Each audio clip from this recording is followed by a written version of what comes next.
Бажаю здоров'я, шановні українці. Сьогодні є нові і потужні результати від нашого дипломатичного марафону. Good health to you, fellow Ukrainians. We have new and powerful results from our diplomatic marathon. France takes European defense support for Ukraine to a new level, and I thank President Macron for this leadership. We will receive more armored vehicles, in particular wheeled tanks of French production.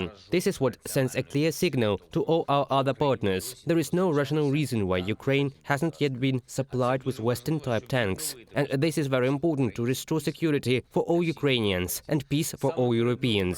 Before the new Ramstein, such signal is extremely relevant. We must put an end to the Russian aggression this year exactly and not postpone any of the defensive capabilities that can speed up the defeat of the terrorist state. Modern Western armored vehicles, Western-type tanks, are just one of these key capabilities. I want to thank Denmark on January the 4th after the conversation with Prime Minister Frederiksen. I informed her of the current situation on the front line, that Russia is planning another wave of aggression for the coming months. We must make this wave the last one. No chance for revenge for terrorists. On January the 4th, I have had strong support for Ukraine from Denmark, readiness to strengthen our positions in the fight against aggression together. And it is very important that this year Denmark will defend the security and interests of Europe and international law, just as February the 24th, 2022. I had a conversation with the President of Romania too. It was a meaningful and multifaceted conversation. I thanked Mr. President for the level of cooperation we achieved last year. This applies to political, defense and economic cooperation as well. We have done a lot together to protect the Black Sea region.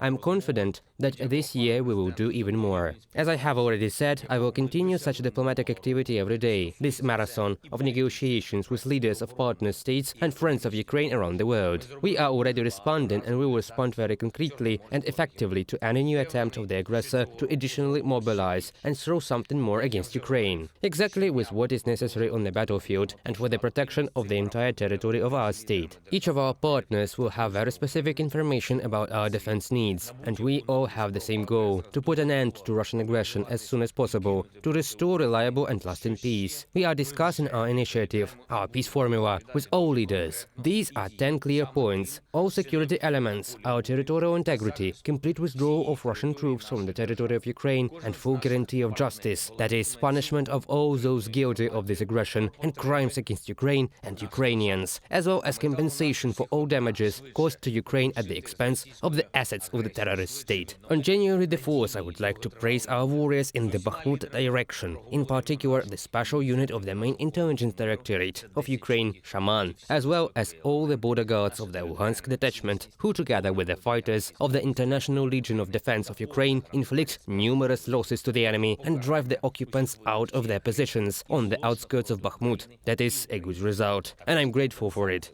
Each such result and each day of the enemy's failures in the Bakhmut direction and in Donbass in general is a significant weakening of the aggressor state. The occupants have been postponing the date when they expect to capture the entire Donbass for 6 months. They have been expecting to do it by the new year, and our defenders are demonstrating success again. The invaders are constantly increasing their forces in the Donetsk region. They are doing it now as well, and every such day of our success is a new proof of the insanity of the very idea to attack Ukraine. If only such news from the front can return a sense of reality to everyone in Russia, we will have to ensure it as much as possible. And we must understand how difficult and painful this task is. But it cannot be otherwise. Terrorists must lose despite everything, then try to strengthen themselves. I'm grateful to our defenders of the Bakhmut fortress. I'm grateful to all warriors who withstand the pressure in Soledar direction and defend their positions. I'm grateful, of course, to all our fighters who provide quite encouraging news from the Luhansk region and certain southern areas of the country. Thank you to all who fight for Ukraine. Thank you to all who help us. Glory to Ukraine. Слава Україні!